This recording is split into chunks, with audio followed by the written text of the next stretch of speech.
Association. They threatened to strike on Monday. Today, the ultimatum forced the Ministry of Transport into an emergency meeting with them. 7 News was there for reaction when it was done. And 17-year-old Alwyn Marin found dead, the second Port Lyola teenager in a week after a desperate week of searching. We found his mother between grief and relief. Also, police have the latest on Indian Creek Alcalde Kanti. Plus, we'll take you to the PUP area rep for Keycocker about that police station land controversy. And the hurricane hunters fly into the eye of the storm. But today, they were in Belize to raise hurricane awareness. You'll see inside the plane. We've got details of these and other stories in our newscast for tonight, Thursday, April 16th, 2026. Good evening. With your news, I'm Indra Craig.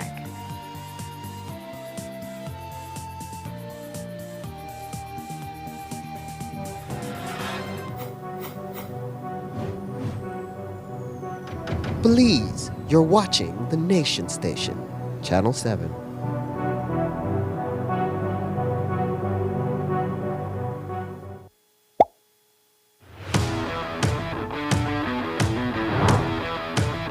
The Ministry of Infrastructure Development and Housing advises the public of ongoing works for the upgrading of the George Price Highway between La Democracia and Belmont.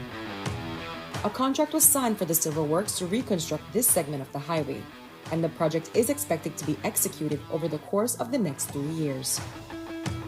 The works include widening of the roadway, construction of passing lanes in industrial zones, traffic separation within village limits, scarification and improvement of the pavement and running surface, raising of the road in flood-prone areas, application of hot mix asphalt pavement, construction of major and minor intersections and a roundabout at the entrance to the George Price Boulevard, entry and exit points for the new hospital to be built, the construction of a bridge at Mount Pleasant Creek, and the provision of road safety furniture to modernize road infrastructure and improve user safety. Every effort will be made to execute the works in a manner that minimizes road user inconvenience. But all road users should expect and plan for travel delays within active construction zones. Please, drive safely. Do not speed. Do not drive under the influence of alcohol or drugs. Do not drive recklessly. Please be courteous, respect other road users, adhere to the direction of traffic safety personnel, and drive with due care and attention. The Public Utilities Commission donated air conditioning units and funded the ceiling and insulation of the windows in the computer lab at Burrell Boom Methodist School. Well, PUC gave us some AC units, and we are very happy knowing that we can sit inside a computer lab as both teachers and students, knowing that because of the extra heat at times, because of the enclosed building, that we tend to sweat. It makes in here feel more comfortable, more cozy, It helps us feel more focused on what we need to do. And it's the best thing for us. It's more cooling and relaxing in this environment to learn. We at the Public Utilities Commission believe that when we invest in education, we invest in Belize's future. And we are proud to support a space that helps students learn, grow, and reach their full potential. Altoona is one of the most visited Mayan city up until lately.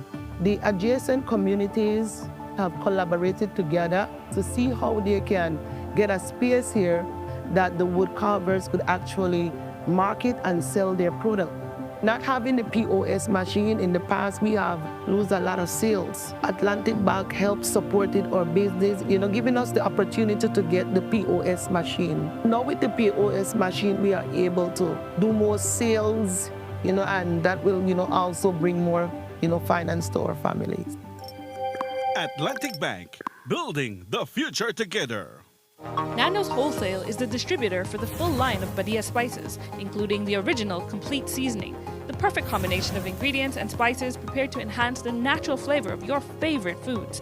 Also, cinnamon powder for all your desserts, fruits, and beverages, and as special dishes. All these are available in commercial sizes or restaurant packaging. Nando's products are available at your local retailer or contact us at 222-5000. From Corozal to Toledo, Nando's is proud to be serving Belize as its #1 wholesale distributor for over 35 years.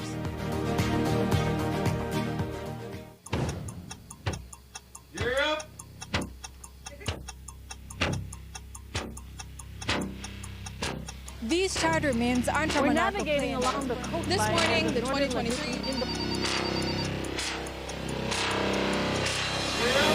Good evening. Good evening. I'm Sheree Culsel, And here's what's ahead for you on 7 News tonight. We've got details of these and other stories in our newscast for tonight. Good evening. With your news, I'm Indra Craft. Please, you're watching the Nation Station, Channel 7.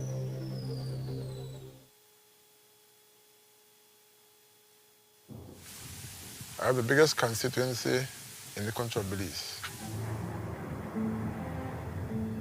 The people want to know what can I do for them? How can we provide lots for our people? That'll be the main entrance right there, sir. We are putting roads, we are putting drainage if possible. Finish a road, we start the next one. Phase by phase. I build up for my picnic as a single father now. This one be the door right there, sir. Me, myself, happy. I never want a piece of land. Right over here, the kitchen. I know the job, I got a job where, I carry food for my family every day. 2-bedroom, slowly but surely. I can reach my lot where I want and when I want. Uno se siente alegre porque por lo menos lo que uno construye es para el futuro de los hijos. I want my own place. My kids then they get big. 5 of them in the backyard with me, and I have my land documents in my hand. Where the TV plant grow very good. Open up this little area, make it look like a nice little city. Once I'm involved in something, I'll make sure it comes to fruition. And once you can provide them with a piece of land, that is gold for them.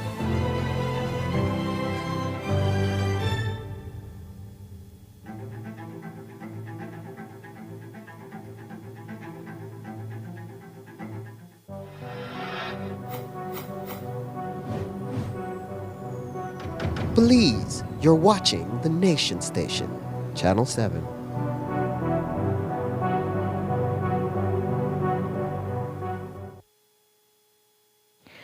They've threatened to strike next Monday, forcing the Ministry of Transport to meet with the Belize Bus Association today. Tonight, after those talks, the BBA will meet with their membership of 16 bus operators to decide if they will proceed with or press pause on the strike. In a meeting today at the Biltmore, the BBA took 6 points to the minister, with the main one being pricing. They currently receive 14 cents per mile, while the NBC is getting 19 cents per mile. They are requesting an immediate price adjustment to help alleviate their financial strain. At the end of it, the ministry requested that they hold off on any action until after next Tuesday's cabinet meeting. We spoke to President of the BBA, Philip Jones. The main one was the assistant with the fuel, and he had mentioned to us that cabinet did agree to meet and discuss to see how they can assist us, and they had asked, the minister had asked for us to give them until Tuesday when cabinet meet, if we can allow them to put the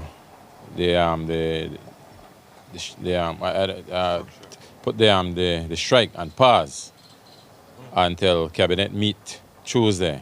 So I will have to meet with the members. I mentioned that to the minister. We'll have to get back to him and the secretary. We will have our meeting and then discuss with the members to see what they decide in moving forward. Are you pleased with the way that the meeting went? It went fairly. I was hoping, along with the members, that we have gotten something concrete today. But we understand how the government work, and the minister humbly asked, that cabinet asked if we can just put whatever plans was on hold Monday until Tuesday when cabinet meet, and then they will see how they can assist the bus operators. They're business people, and their last option is to strike. But if there is no other alternative, then they have no other choice. But at this time, as long as the minister keep his promise, I'm sure the operators would be considerate in that now. The Ministry of Education has stepped in for bus owners who are contracted to do school runs. And the BBA is saying they hope that their minister can do the same. Our position right now is the highway, and this is our immediate concern. So kudos to the minister for assisting the school operators, but now we are relying on our minister now to assist us on the highway runs. And we had explained the issue we are facing with the high costs, and the members here and the executive represented the operators well. Everyone participated and shared their concern, and the minister understand, the CEO was there, the chair lady, and they recognize the struggle we are going through, and we show them in details the concern we are facing with the high cost of fuel, because we stress on fuel, Marisol, but bear in mind that fuel trickle along to other things, and it's not only fuel, it's parts, it's maintenance, it's upkeeping, it's servicing. Everything goes up when fuel goes up, and I must say that they understand the position that we are in, and it's a grave one, and the concern is urgent, and the position that the operators are in is a serious one.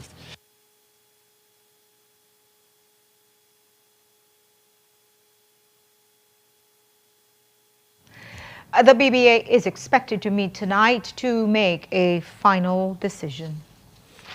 Tonight, a feeling of both grief and relief hangs over Port Lyola after 17-year-old Alwyn Marin's body was found today. It's exactly 1 week after he and his friend Jahil Westby were last seen. Tonight, both are confirmed dead, murder victims. Their bodies were found in the same area, but hundreds of feet apart, in deaths that are both tragedy and mystery. 7 News was on the scene in the bush south of the port of Belize as his body was brought out. Jomari Lanza reports. Why they do this to me, man? Why they do this to me, man? We don't do the people nothing. But the granite just there on me. Patricia Cardenas was between tears and relief today as the search for her son came to an end a week after his disappearance. The body of 17-year-old Alwyn Marin Jr. was found roughly about 1,000 feet away from where the body of his friend Jahil Westby was found Friday morning. Police believe the two were together when they came under attack and that Alwyn may have been injured, but not fatally, and dashed away from his attackers only to end up in a desolate area where he could not get any help, and that's where he expired. It was a grim procession of police and crime scenes technicians that brought out the teenager's body this morning. They were then joined by the family and the large group of neighbors, friends, and relatives who had also joined the search. Family members claim that it's the odor of decay and the swirl of vultures that tipped them off and led them to look further into the bushes. His mother never stopped looking for him, and she was the one who found him. Well, I find my son. That me find my son. My son may look black, look don't decompose. Oh, you believe they killed him back here from last week, Thursday? Yes. I don't know, just fine. Yes, I believe so. Is there any sense of peace for you now that, well, you find her and you could have a burial for her? I know you may don't expect it dead. Yes. Well, like how I find her, like how I find my son, I feel good now. Why find my son now? Because I could put my son to rest now, and I feel that I could sleep better now. You know, thanks to the Father, we answer my praise. Right? And the people there in the area and from other area, thank God, they can help me. Dressed in her son's shirt, Cardenas says she never lost hope that she would find him and finally be able to get the closure that she needed. She says she strongly believes her son's life was not worth taking over a horse and a confrontation. I find her. I know I give up. Why I give up? And I say I will find my son. God just lead me. See where I got on my son's shirt. See? My son's shirt. What he wear. Why you feeling kill your son and who you think kill him? Well, how my son dead? That my son dead off our house. My son and leave where I go and come back. And my son no one stays so much days out. So you think they kill him because somebody with a white horse or something? What did this horse represent to him? Why he had the horse? Well, they usually use the horse. Because the horse, everybody use the horse, right? Like but, you get in something, you get in some sense of like... Yes. But at the same time, he gotta get the horse, but they have a hard talking to the person when we have the horse. And in the days of searching for her son, Cardenas says police still continue to accuse her of hiding him. That don't make no sense of our animal. We are human, we have life. God give life, but God not take life. You rough? Like how I find my son. So who killed my son? Right? Who killed my son now? And when they hold on my house, police, they run up, they say information that they say I hide my son. How I hide my son? Make no sense. And when I slid upon the media, I slid to look for my son. How I hide my son? Jo Marie Lanza, 7 News. Police are working to detain possible suspects for the death of both teens, Jahil Westby and Alwyn Marin. ACP Hilberto Romero says they have yet to determine whether Marin was fatally shot like Westby. The information we have, they were together, so it's a case we were filing out from the day, and we await the post-mortem results for the body of Alwyn Marin. The body is partly decomposed, so we will await a post-mortem examination. Would you be able to say from what you gathered at the scene, why is it that Marin's body was found much further away from Mr. Westby's? Do you believe that they were running from someone? That is what the scene is showing, that they both ran away from that area in separate directions. Do you guys have any information that the motive behind both their killings has to do with any horse-related business? Yes, that is the information we have. They had some issues with persons regarding the horses that are there by port. So why is it that police were unable to find both of them at the same time? Did they not check the... Yes, the surroundings were checked. Like I said, this body was found deep in the bushes. So it took days to search. It's a large area, so it took days to search. Erie representative for Port Lyola, Gilroy Usher, issued a statement today saying, quote, I condemn in the strongest term the cold-blooded murders. I appeal to the public to assist the police fully to ensure that the perpetrators of the outrageous crime are brought to justice. Tonight, police have released some more details on the alcalde of Indian Creek, Marcos Canty, who alleged he was kidnapped and then released 36 hours later. ASP Romero gave us more details on the state police found him in and who is being looked at for his alleged kidnapping. Reference the missing report of Mr. Marcos Canty of Indian Creek Village. Yesterday, police went to Indian Creek where he was found at a house at Indian Creek. He complained that he was in pain and had some small bruises. He was brought for medical attention. And since that, he has received treatment, and now he is being, he's given his statement, and that is being done at this time.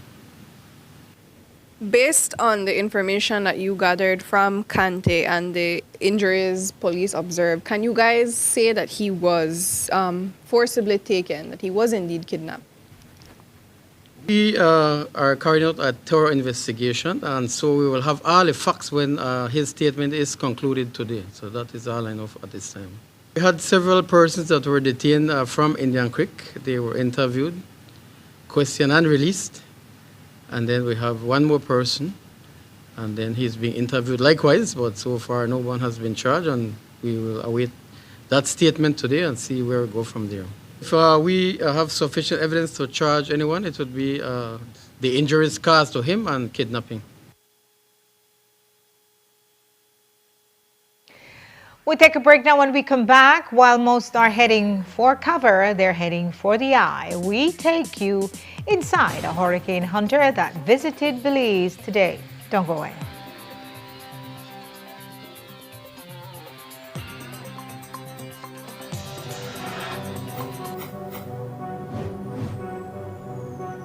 Belize, you're watching the Nation Station, Channel 7.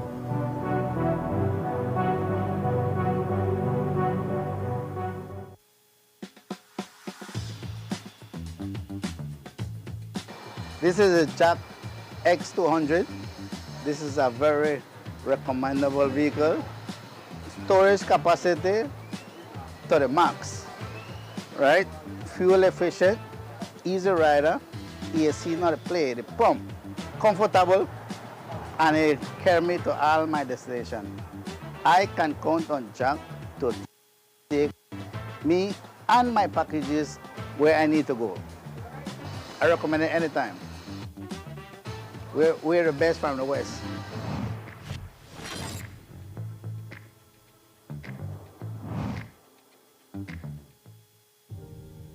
"2026 marks a major milestone in the history of Belize's healthcare sector. The 25th anniversary of the National Health Insurance (NHI) program and the long-awaited national rollout of NHI services to the Cayo district, finally fulfilling a dream of primary healthcare coverage for all Belizeans. What started as an idea in 1998 became a reality in 2001 and has served thousands of Belizeans over the last 2.5 decades by providing access to quality healthcare, now in every corner of Belize. One of the central pillars of NHI is access to quality healthcare. All Belizeans will have access to quality hospital services through a national health insurance system.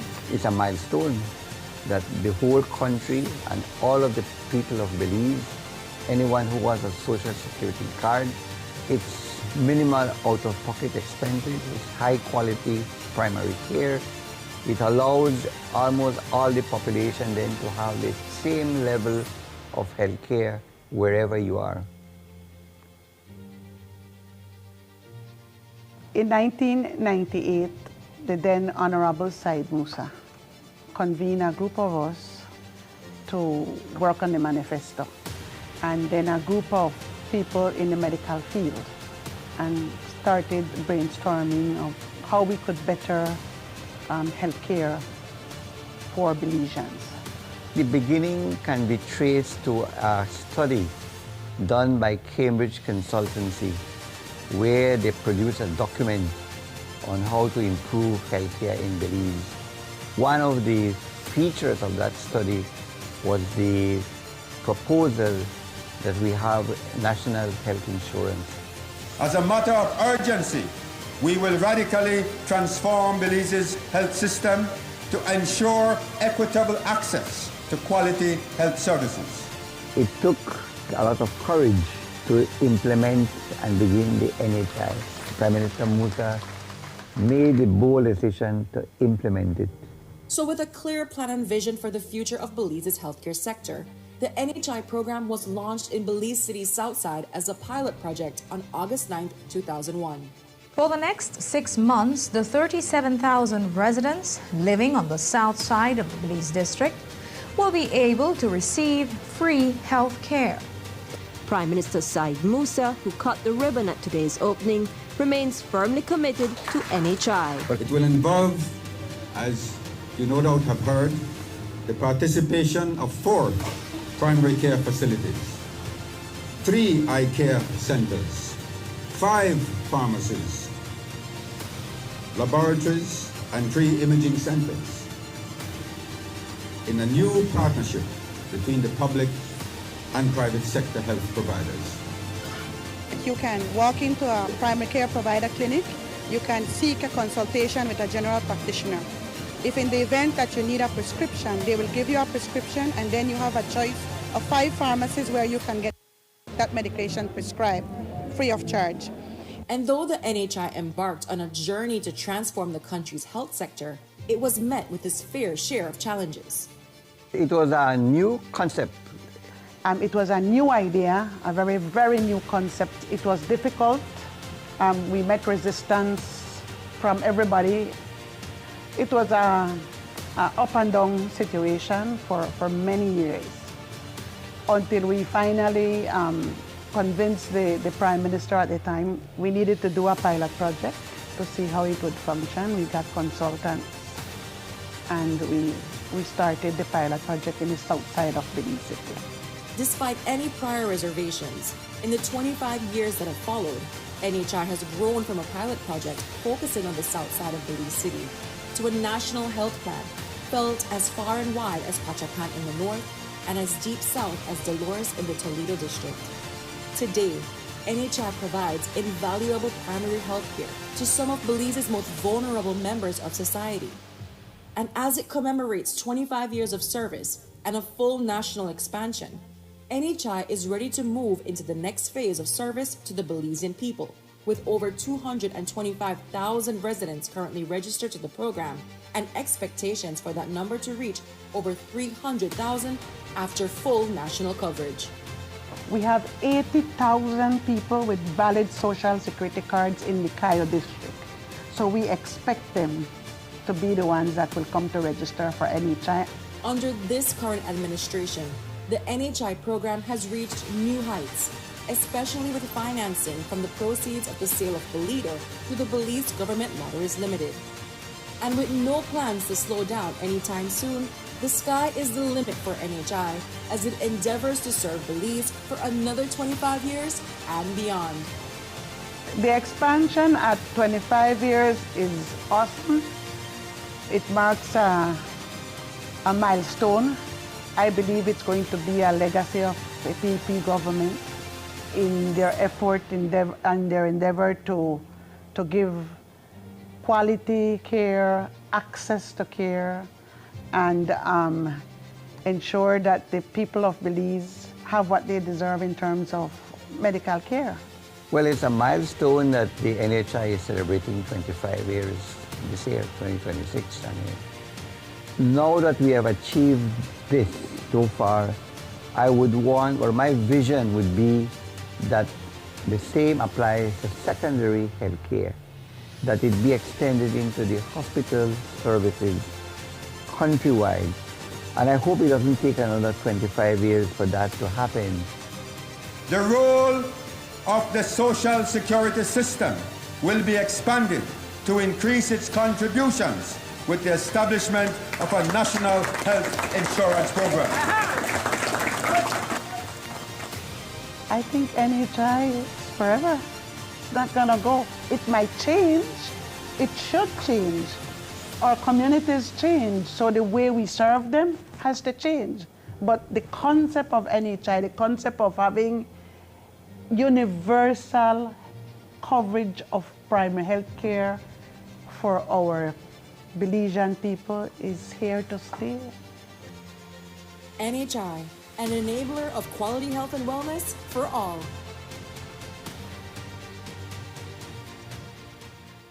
I've always been fascinated with gemstones. It's all about taking nature's beauty and creating something uniquely beautiful. I've had inspiration from the Belize Blue Bull, the beaches, the jaguar. I've launched a new product called Co-Design with Deb, and Atlantic Bank's e-commerce system has opened the door to my international customers so I can receive payments so they can have their custom pieces shipped to them. Atlantic Bank, building the future together.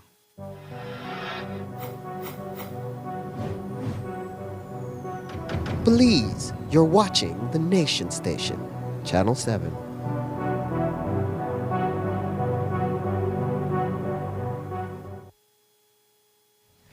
Last night, the Keycocker Village Council held a community meeting where they introduced a petition regarding their seafront land, which they expected to be the home of a brand new police station. It's been 3 days since they started protesting, and they don't plan to stop. But more so, they say they haven't heard from their area rep. Well, that's because he's been out of the country, and even though he had returned home, it was only briefly before he went on sick leave and had to travel again. However, this evening he spoke to us via phone and explained that the land has not been sold and the title has not been transferred. He clarified that, in fact, they only received an offer, which is why the work stopped, to give them time to consider and consult. But he believes the village council jumped the gun without having all the information. While the work had been going on, the offer was made to us, and as such, the contractor decided to say, listen, let's hold back a little while on it. We asked him to wait, but not to say that we cancel it completely, because the more they do the construction there, the more work is advancing. So it's just a basic pass, but it was never made that said we're not going to do any more work on it. So the agreement was made with the contractor, but nothing to the effect that saying that it's not going to be done anymore. We just needed some time to look at it. And just some days after, that's when the people got the perception that it had been cancelled. And that's not true. We were never given the opportunity to go forth and say, listen, this is what is an offer being made to us, right? In the offer saying, listen, we are still going to build the police station, which is a given. That is going to happen. That no ifs and buts about that. But there was another offer made to us. Secondly is that the question would have been, which I would have asked, which we not even got to the table of negotiation to say, what other benefits are there for Keycocker? We never got to that level. In terms of the village council, what happens with them? I know you've been out of the country, but will you try to meet with them and settle this issue? Look, Courtney, I want to speak indirectly to what I saw the interview on what the chair lady said in terms of that I never answer her. I have the records here. I always respond to her. I had a very good conversation with her on Friday, a very cordial conversation on Friday, and yet I was out of the country. I had to have a fruitful discussion with her in the past with the village council. In January, we had 2 good, solid meetings with the council, not only as a chair lady present, but everyone there as well, in terms of the issues that was dealing with the Bahia, Puesta del Sol, with reparation of the roads. We discussed about the cost of bringing material to the roads, and we made offers, we made solutions that offer what we can do because it's costly. And they agreed, but eventually they pulled back, and I said, okay, let's respect the will of the people, because they didn't want to trade sand from Keycocker for material from San Pedro. And that was discarded, because, again, I go back to what we're saying, respecting the will of the people. If they don't want to engage in that, that's fine. I respect that. I will not go and do it handily or like a bull moving and say, all right, I'm going to do it. It's my way or the highway. That's not me, and they know me better than that. I think at this point in time, the ball game is now, it is evident that the people have spoken, and that certainly has to be taken into consideration. And I respect that from people of Keycocker. They are a people that they always voice their concerns, and I'm proud to represent a people that are always voicing their concern. That's something that I appreciate. But that property is being called communal land since decades ago. The island's Alamia family gave it to the government for the specific purpose of erecting a police station on it. So we asked Minister Paris if he has considered this. I agree with you, and it was communal lands given for a sole purpose of doing the park and doing the police station. But I certainly do not want to go and speak for the Ministry of Home Affairs. But they had title to it back in 2023 because of the Cabay funds. Because to get the Cabay funds to build a police station, you had to have title that belongs to the police department. So it was only fitting to do so.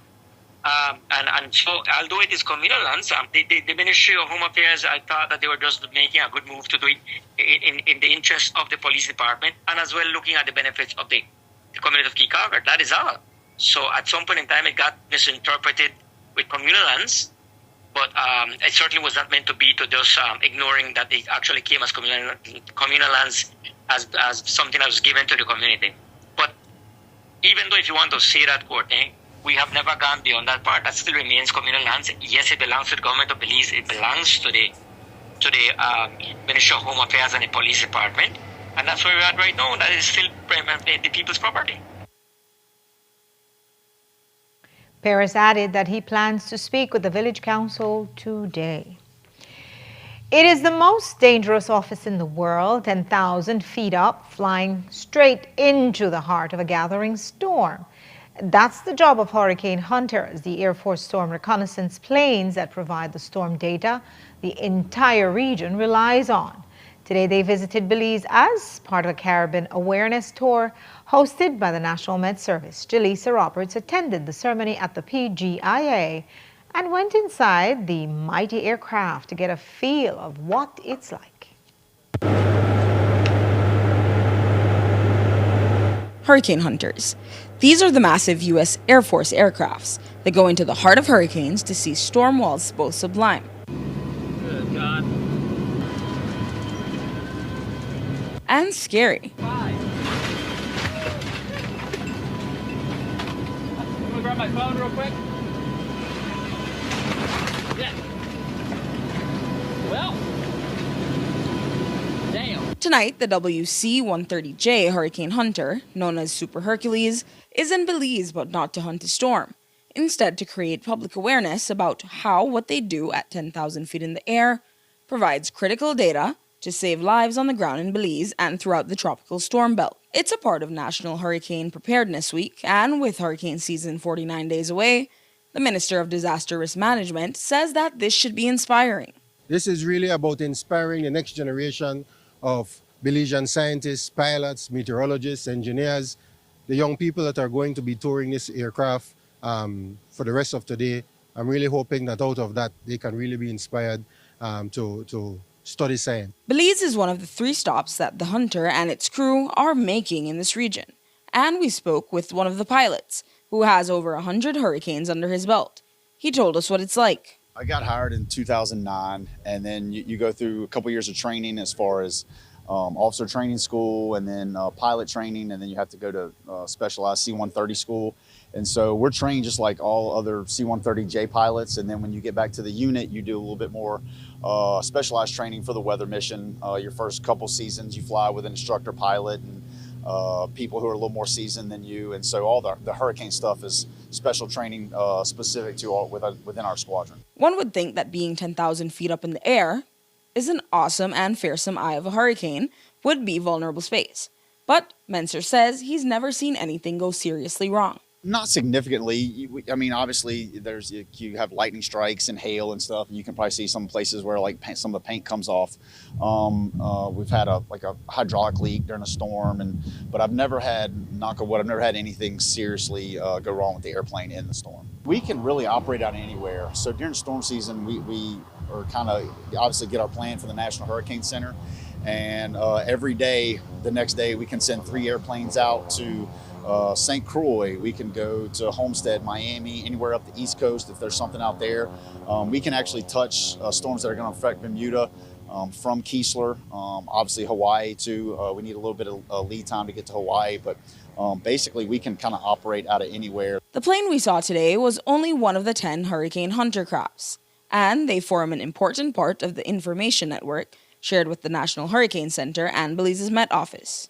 Our job is to forecast where they're going to go, how strong they're going to be, and how big they're going to be over the next 5 days. And then based on that, we put out watches and warnings for the United States. We coordinate with the Met Service here in Belize to coordinate watches and warnings for this country and other countries across the Caribbean as well. So we start once the storm forms, and in some cases we start before the storm even forms. And so that could be days before the storm would even reach Belize. We start working with the Met Service here in the country. To have these planes is critical for our forecasts. The way I like to think about it is if you're grilling a steak, you can see what the grill marks on the steak are like. And that's like satellite pictures that we see from space. But you really don't know what's going on inside the middle of that steak until you cut into it. That's what these planes do. They get us the data in the actual belly of the storm so we understand how strong it is, where it's located, what its pressure is, and then we can make a more accurate forecast. And while the hunters are friends, Most countries hope that they don't have to appear in the skies above Belize during the coming hurricane season. Jaleesa Roberts, 7 News. The hunter tour leaves Belize for Puerto Rico tomorrow. Yesterday, we told you that the Pharmacy Association of Belize issued a press release which outlined the 12-month phased-in approach that they agreed upon with the Ministry of Health and Wellness. Basically, if you've gotten a prescription in the past for your medication over the next year, you don't necessarily need to renew it and can continue getting it. However, after that time, you will need updated prescriptions. This includes contraceptives as well. So even though this is a phased-in approach, you are still unable to get them over the counter. The PR officer for the association told us more.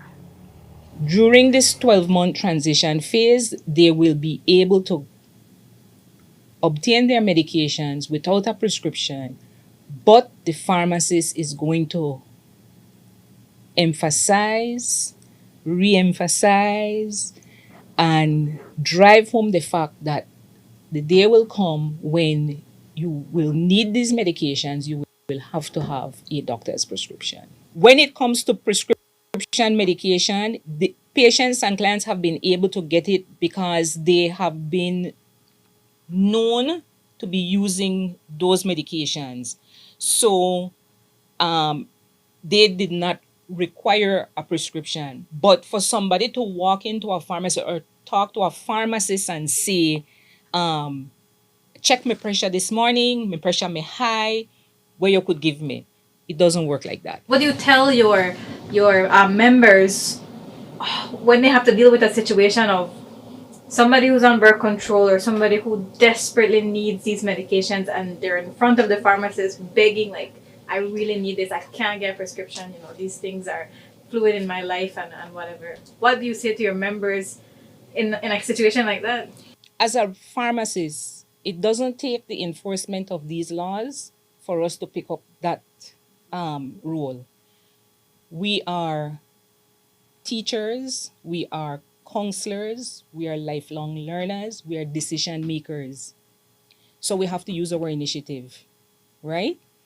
And in this 12-month period, no pharmacist will be penalized for dispensing or selling any medications for as far as the non-communicable diseases and conditions are concerned. Any medications for those will be sold or dispensed with the advice that a time will come when you will need a prescription. A patient comes to us with an issue, we sit down, we listen to that patient, and we have to act in the scope of the laws that govern the practice of pharmacy.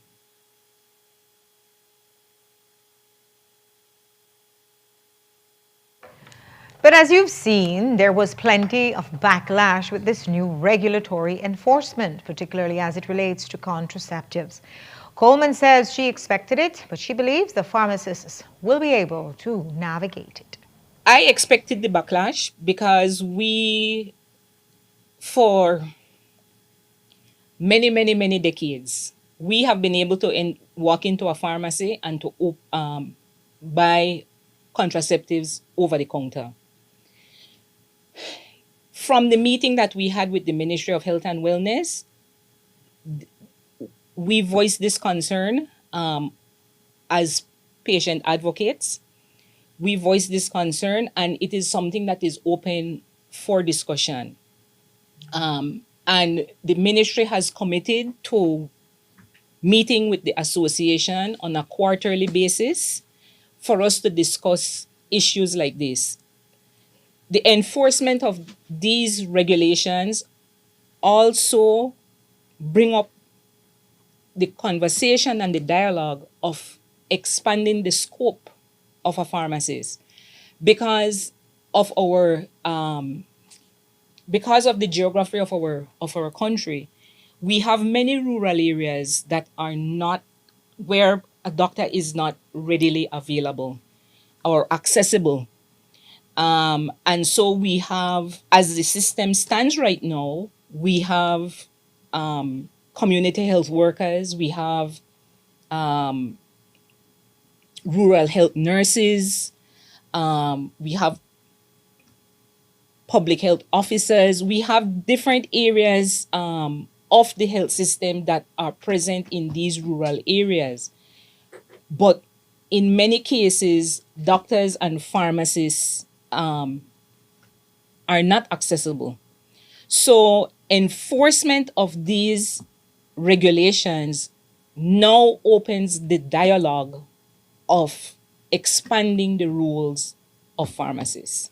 Do you agree with the criticism that they should have consulted the public more? I don't think whether I agree or not. It's neither here nor there with us. It is here now, and we have to deal with what is happening now. And pharmacists are patient advocates, and we have to look out for the well-being of our patients and clients. Pharmacists have always been counselors, we're teachers. So I guess we will get some backlash, yes, but as pharmacists, I don't think it's anything that we can't handle.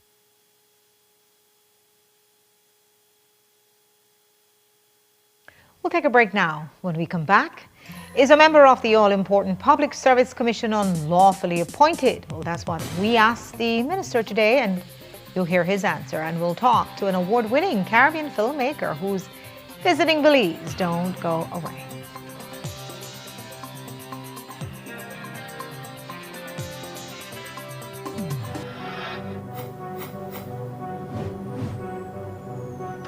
Belize, you're watching the Nation Station, Channel 7.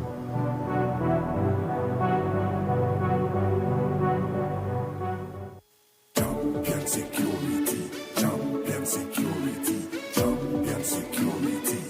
Yeah, yeah. Your security is our business, so we gonna protect you like a champion, like a champion. Guess what, Mr. Handsome? Yeah, over there, champion security. This is the place to be. What does sign say? Champion Security. Here at Champion Security, we provide quality service. You know why? Such as triology lock, fire alarm, IP camera system, gate operator, biometric lock, and alarm system. Champion Security. Make a go check out where they go on inside of Champion Security. Boy, nice to meet you, my brother. Tell me a little bit more about Champion Security. Well, welcome, Mr. Hanson. Here at Champion Security, we offer fire system, alarm system, camera system, gate operator, access control, and also trilogy locks and magnetic locks. Everything you need to do with security systems for residential and businesses, you could find everything here at Champion Security. We also consist of 12 technicians, and we offer technical support 24 hours. So anything you need for your security systems, you could find everything here at Champion Security. Remember, guys, here at Champion Security, we live by our motto, where your safety is our business. Give us a call now. Don't forget to check us on Facebook, Instagram, and all the social media platforms. And continue to shake it to the max all the way. Champion Security, the best place to be. We care for your safety. You want to rent it, it's not a problem. We got remote gate. As a small business, I started to attend pop-up shops like many other businesses, and we found that our customers wanted to pay by card and not cash. I went to Atlantic Bank, and immediately, without a problem, it's like, yes, you can have a POS system. That POS system we now use in-house, and we can also take it countrywide wherever we are. They were willing to take the time. They were willing to be patient with us as we grew our business, and that, for us, that meant the world. Atlantic Bank, building the future together.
Please, you're watching the Nation Station, Channel 7.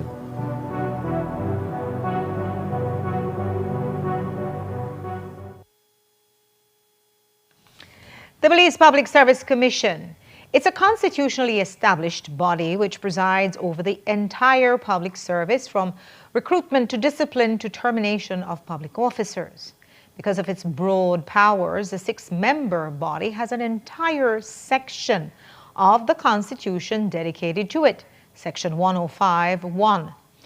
But did the Briceño administration step outside the bounds of the constitutional parameters when it appointed a member retroactively?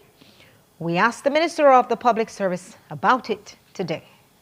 On December 23rd, the Cabinet Secretary acting as the Deputy Governor General appointed Maureen Leslie as a member of the Public Service Commission with retroactive effect February 25th, 2025 for a period of 1 year. But the experts in the public service tell us that there is no authority to appoint retroactively. Secondly, if a member of the PSC was sitting and making decisions not having been properly appointed before December 23rd, 2025, those decisions would be unlawful. I know that Ms. Maureen Leslie has served well as a member of the commission, but those appointments are done by the Office of the Prime Minister. And so I wouldn't be able to comment on when that appointment was done. What I do know is that when there are disciplinary procedures or administrative matters that are being determined, it's not necessarily that the entire commission sits on them. Sometimes it's a smaller group. So I wouldn't be able to comment on any decisions that Ms. Leslie took a part of. We will be following up with the Office of the Prime Minister about this retroactive appointment. And one matter which many need up before the Public Service Commission is the administrative measures taken against immigration officers who the government alleges staged a sick-out at the Benke border station. They had doctors' papers, though, so did the government act incorrectly to take action against them? Was it a bad decision to go to administrative leave for individuals who presented medical certificates? I think that it's part of the procedures whenever there's a dispute, whenever there's a grievance, that is part of the procedure. And the Ministry of Immigration or whichever ministry has that opportunity under the regulations to carry out internal investigations. When you're carrying out those internal investigations, if you feel that it would be hampered if the persons are there, then you put them on administrative leave. It doesn't mean that they're not paid. They are paid when they go on administrative leave. And so that is part of the regulations.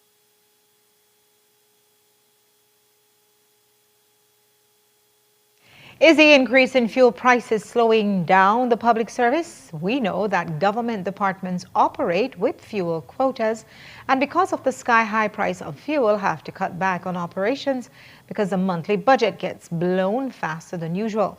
So, does the Public Service Ministry make adjustments? Here's what the minister told us.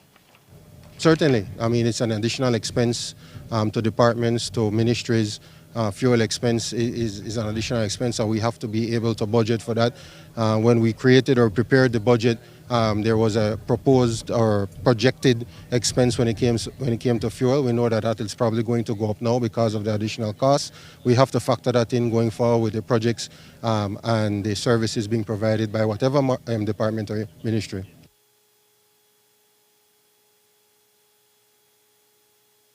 We also asked Usher about the public officer, Andrew Wade, who was charged with trafficking 16 pounds of marijuana. He worked as an established public officer for more than 10 years before the bust occurred. But was the minister surprised when he learned about it? We asked him. Were you surprised that an established public officer would be involved in this kind of activity? I'm always surprised when a public officer is involved in any kind of nefarious activity. We hope that the investigation is carried out to the full extent, and certainly that public officer has been put on administrative leave, and disciplinary proceedings at an administrative level through the Public Service Commission has commenced.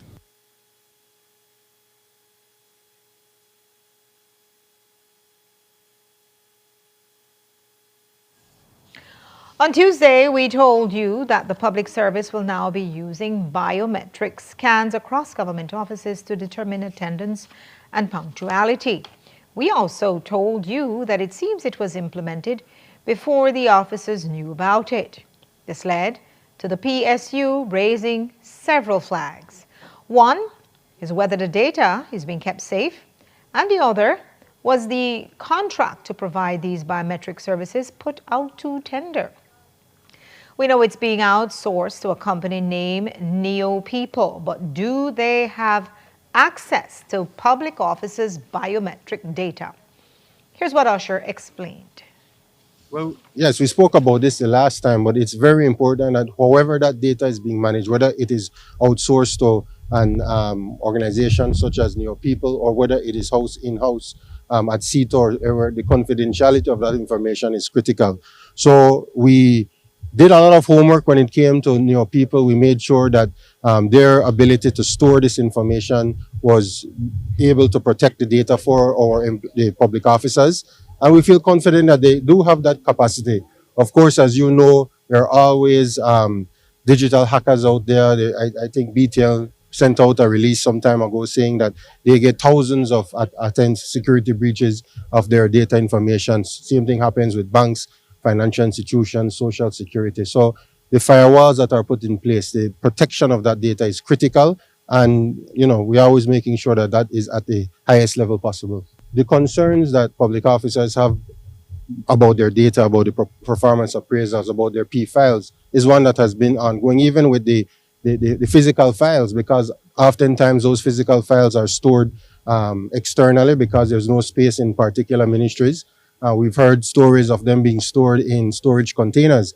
The digitizing of those files is a part of the modernizing of the public service. Now, the digitizing of those files does also include protecting the confidentiality of those files, and that's what we intend to do. And that's we have to insist on that with whoever is managing those files. So the process started with a project with e-governance. And we had hoped that they would have been further along in terms of the components that they were able to provide, but it was taking too long. And we wanted to get this thing done in terms of the digitizing of the files, because we're not only digitizing the current P files, but we also have pensioners that we also have to digitize their files. And I think that's another 5,000 files or so. The e-governance project was able to start what's called the MyGOB. I think you've heard about that. But that component only has to do with leave, duty leave, maternity leave. If you're going on a sick leave, however it is, that component was completed, but it was taking too long, and we need to be able to get this thing done. So we decided to outsource some of the components to Neo People, and they were the ones that were able to provide that service based on the size that we're looking at. Remember, there are over 16,000 files we're dealing with, plus, as I said, the 5,000 for the pensioners. So the other operators weren't able to provide the service for that number.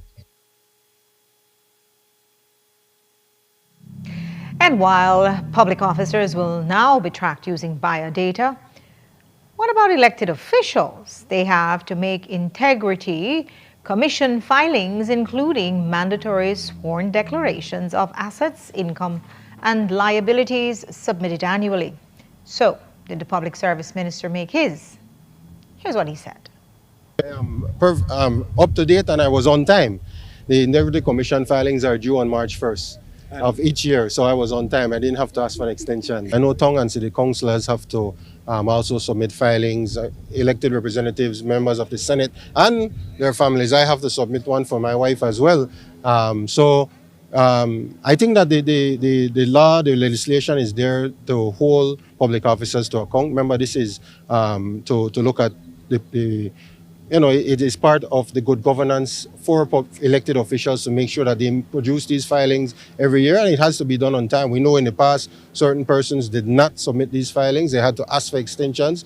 I'm hoping that everybody makes sure that they follow the regulations and they submit on time.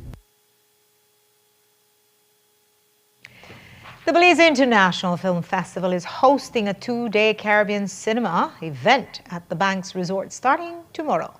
The event begins with a webinar hosted by global filmmaker Dr. Yao Ramisar. The discussions include, but are not limited to, Caribbean music in film, the history of film, and education and funding for Caribbean film. As a special part of the 2-day event, Ramisar will show his feature award-winning film, Fortune for All. Today he came by our studio and we spoke to him about the importance of film in the Caribbean. In 2017, I came up with this idea because I was at a funeral and a man was burying his eldest brother. In the middle of the eulogy, something clicked. I left the church, crossed the road, went into a bar, and I asked for a pen and a napkin. And I started to write a story about a family burying their eldest brother during a mystery illness that was sweeping the island, and the brother was one of the first reported deaths from this mystery illness. And lo and behold, when we were shooting in 2020, life imitated art and the real thing happened. So how do you hope that your workshop for the next 2 days, how do you hope that this inspires a new generation of filmmakers? Well, I want to fire a revolution. I want to fire people's imagination. I want them to dig deep into who they really are, how they really speak in the Caribbean. In this case, Belize per se. The complexity of our language. I want that out in the dialogue. I want characters that reflect who may be archetypically, not stereotypically, archetypically Belizean. And the language is very subtle, very nuanced in terms of every character is going to have a different background, class, geography, gender, experience, education, everything, right? And so we know that you are quite decorated as a writer and a director. So can you talk to us a little bit about coming from the Caribbean, anyone else that might have this similar dream to be a filmmaker? What's your word of advice to them? Make films. Make films. Film Carib, whatever. Make films. The only thing it's what my mentor, Haile Garima, used to tell him, say, just make your films, man. You know, you don't worry about anything else. We get distracted and we thinking, putting the cart before the horse and want to be Hollywood this or whatever. But everybody in this thing deals with their craft, whether they're actor, director, writer. All they're concerned about is honing their craft. And you got to love it. This is a love affair you have to have for the rest of your life.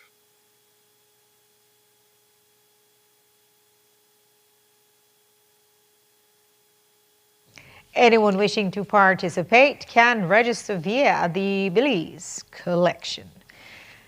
And that's all we have for you for our newscast tonight. Thanks for watching. With your news, I'm Indira Craig. Remember, you can find a full transcript of the news at 7newsbelize.com and see the streaming video on our Facebook page. Have a pleasant evening. Join Miriam Abdul Kawi here tomorrow.